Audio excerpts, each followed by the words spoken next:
Every time you put up a video camera, you get people like this that come up behind you and want to be in your shot.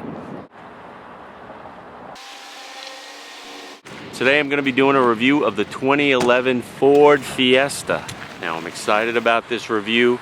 I've been looking for this little car for quite a while. Now what's exciting about this vehicle, it's a compact car that's packed with features and amenities that you wouldn't typically associate with the segment. So as I said, I'm excited about it. What am I waiting for? Let's go take a look.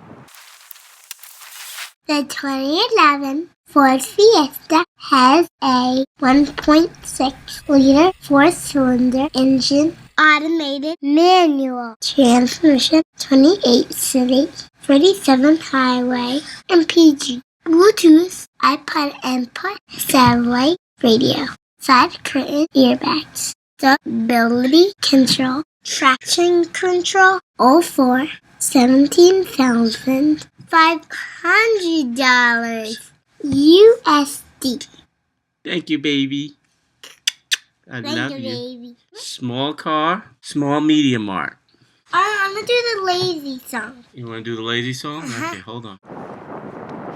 Okay, now I want to acknowledge some of the questions that I received from my preview video of the Fiesta. The first questions come from my man Gene. Gene wants to know if I think these tires will be good in snow. All right, Gene, we tried our best to have a white Christmas this year. Didn't work out. We had some rain and the tires performed pretty well. But quite frankly, I hope I never find out how the tires do in snow. Okay, so let's talk about what ultimately is most important, the driving experience. And that brings us to Gene's second question. Gene wanted to know how this vehicle performed from a dead stop. So you're not going to win any races in this vehicle.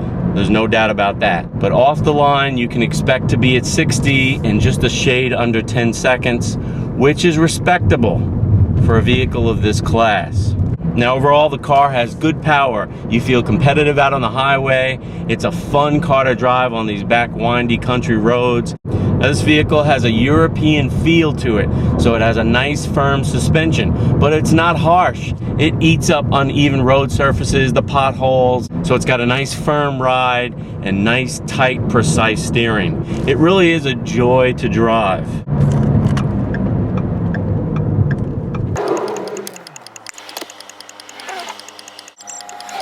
Now while I'm talking road dynamics, I'll answer another YouTuber question. This one comes from bobbawon, or my man Derek, and he asks about the transmission and about the highway or freeway noise. Hey Derek, thanks for the question. All right, so this has a 6-speed automatic transmission, but technically it's not an automatic transmission. It's an automated dual clutch manual transmission. Now what does that mean? I had to look it up. Now, Derek, you made me go and crack my laptop open and do some research. You know I don't like to do research. But anyway, what the goal of the automated manual dual clutch transmission is to deliver quicker, more efficient gear shifting to enhance fuel economy. Now, for the most part, during typical driving conditions, you won't notice a difference, but it can be a little quirky in some instances. Where I've noticed this come into play is when you make exaggerated moves because the system is based on anticipated or predictive driving patterns. Stop and go traffic, rush hour traffic in the city can also pose problems to this transmission type. But as I said, for most driving patterns and circumstances, it's not a problem and it'll operate seamlessly in the background. As for road noise out on the highway, Derek, surprisingly, when you get up to cruising speed out on the highway or the freeway, this has a very quiet, controlled ride. Again, it feels like a larger, more substantial vehicle. Now, when you're at lower speeds around town or kicking it on the backcountry roads, there is a nice, raspy, throaty sound to the engine. Again, it's got a nice European feel. It's just a fun car to drive. I'd give it a thumbs up there.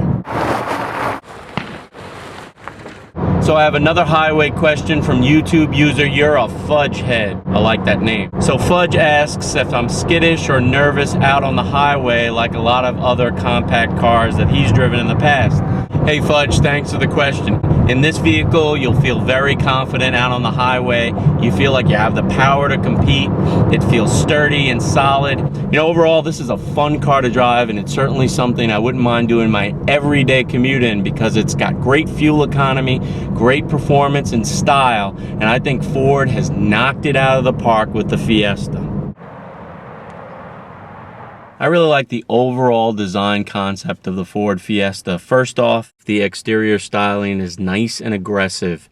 This vehicle is not apologizing for being a compact vehicle. It's got large headlights, large beefy mirrors that are heated, and offer a blind spot indicator on both sides. The vehicle feels like a more substantial car, starting with the matching door handles, which are solid to the touch. The aggressive styling is taken into the interior as well. The vehicle's cabin is nice and tight. The materials are of good quality. They're soft to the touch. The fit and finish is very, very good. And the ergonomics are great. The steering wheel feels nice in your hand and it feels substantial. Now, I like the seating. It's very supportive. Also like the choice of fabric used. The seats have a nice, elegant pattern to them. I think it's going to wear well and it'll age well. Now, there are a couple of drawbacks. Obviously, this is a small car, so backseat room is compromised. And the Fiesta's trunk is smaller than some of its competitors in the space. But on balance, I really enjoy this car. I think Ford has done a tremendous job providing a compact car that boasts economy, practicality, amenities bling, and overall driving fun. You know, it used to be that compact cars here in the US were little econo boxes. Basically little buckets traveling down the highway. But today, compact cars are being loaded with features and amenities that you wouldn't dream you'd see in this level of car. And the Ford Fiesta is no exception to the trend. Now, I'm in the SES trim model, which is the top of the line for the hatchback. Now, one of the things I really like about it is the Microsoft Sync system, which allows you to make hands-free calls via Bluetooth. You can control your iPod and store your music. It's just a great feature and amenity offered in a compact, and actually this is listed as a subcompact in the US market. Pretty neat, right? And setting up and operating your phone is as easy as can be. Happy New Year. Happy New Year, Mother. How are you? Good, how you doing? I'm good. Making a call from the Ford Fiesta. I'm test driving it today. So how is it so far? The Fiesta is good. I'm having a good time. I'm using the Bluetooth feature on the phone. Oh my goodness. Fancy you. Love you. Care, love you. Love you. Okay. Bye. Happy New Year to you, Mr. Gottlieb. Happy New Year to you. I'm doing a review of the Fiesta and you're on the Bluetooth. Where are you? It's a great feature to have for hands-free dialing. And there's also an available upgrade for voice-activated control. Hey, Troy, Happy New Year to you. Oh, Happy New Year to you, brother. How's the Cadillac DTS treating you today? She's still a kitty cat, boy. You've been walking the dog today? She's meowing. Still meowing. Meow. Well, Happy New Year. I'll call you later, all right? Okay, then. All right, bye. Simple and easy use of the system. The way I like it. It's the way I roll. Now that brings me to my final question from the YouTube community. It comes from Rafak2301. He wants to know if this is an expensive car in the US. Now Rafak, thank you for your question. This vehicle starts at about $13,500 and goes all the way up to about $20,000 USD and is considered an economy or value priced vehicle here in the United States. So there you have it, another honest auto review from an average guy. If you're looking for a commuter car that's big on value, big on style, big on performance, but small on price, you should definitely take a look at the new Ford Fiesta, and I'll see you next time.